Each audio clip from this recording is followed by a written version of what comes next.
Avant de plonger dans cette histoire incroyable, pensez à vous abonner à la chaîne et à activer la cloche. Ici, chaque récit a quelque chose à dire, et vous ne voudrez pas en manquer un seul. Le tonnerre grondait au-dessus du Ocean Pearl Resort, illuminant par éclairs la façade luxueuse qui abritait les secrets les plus sombres de ses visiteurs.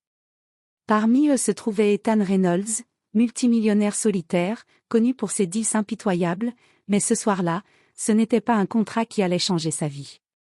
Trempé par la pluie, épuisé par une journée infernale, il monta au 4e étage sans remarquer que la carte que l'hôtel venait de lui donner portait un numéro, différent du sien. Il ouvrit la porte d'un geste mécanique.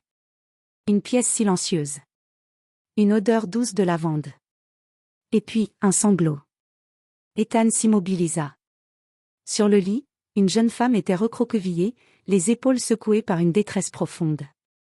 Autour d'elle, des documents éparpillés, un test de grossesse positif, une échographie, et une lettre déchirée où l'on pouvait lire un nom griffonné à la hâte. Quand elle leva la tête, ses yeux rouges de larmes croisèrent les siens. Un regard plein de peur, mais aussi d'une demande silencieuse qu'il ne comprit qu'ensuite. « Je vous en supplie, ne partez pas. » Sa voix était brisée, mais dans ses mots vibrait un désespoir qui transperça Ethan comme une balle. À cet instant précis, avant même de connaître son nom, il sentit que quelque chose d'immense venait de s'abattre sur lui. Il ne savait pas encore que derrière cette porte ouverte par erreur l'attendait une vérité capable de détruire une vie entière. Ou d'en reconstruire deux.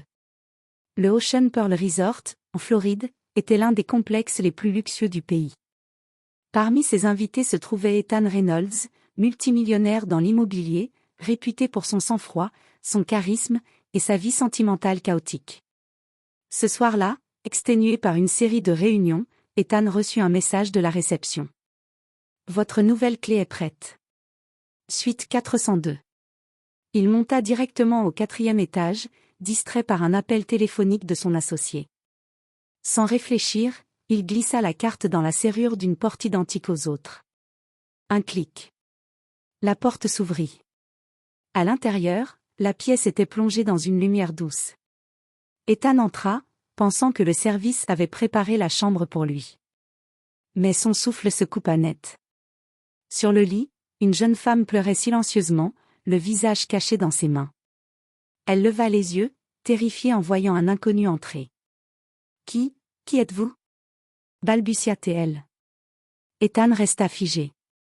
La femme était magnifique, mais ce n'était pas cela qui le bouleversait.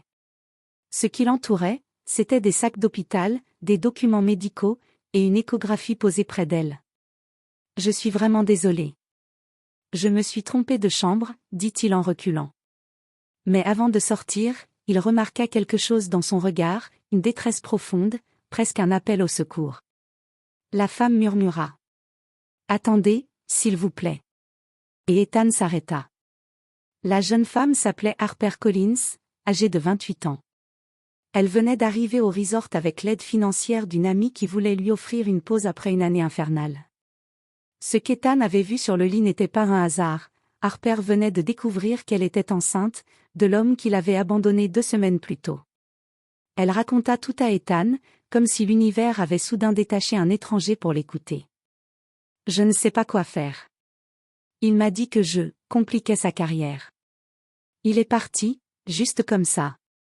Et maintenant je suis seule. » Ethan, d'habitude distant, sentit quelque chose bouger en lui.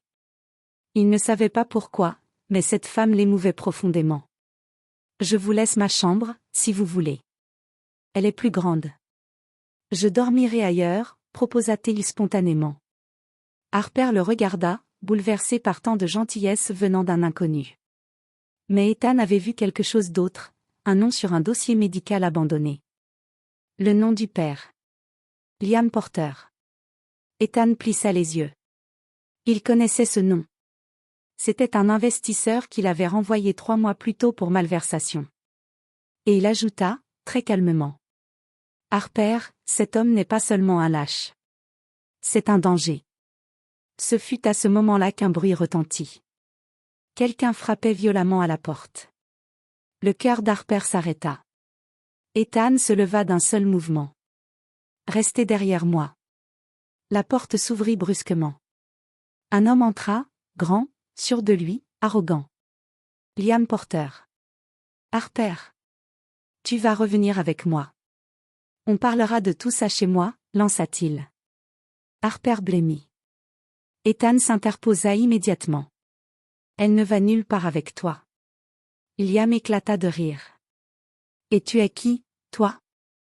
Ethan sortit sa carte de visite d'une élégance glaciale. Ethan Reynolds. Le visage de Liam se décomposa d'un seul coup. Il savait exactement à qui il avait affaire. Je ne savais pas que vous étiez impliqué, je ne suis pas impliqué. Mais je ne laisserai pas une femme enceinte être intimidée par un menteur. Sors d'ici avant que j'appelle la sécurité. Liam voulut protester mais, en voyant la détermination d'Ethan, il comprit que c'était fini. Il recula, furieux mais vaincu. Quand la porte se referma, Harper éclata en sanglots. Ethan la prit dans ses bras avec une douceur qu'il ne se connaissait pas. Vous n'êtes plus seul. Je vous promets que je ne vous laisserai pas tomber. Ces mots sortirent naturellement, comme si une évidence venait de naître.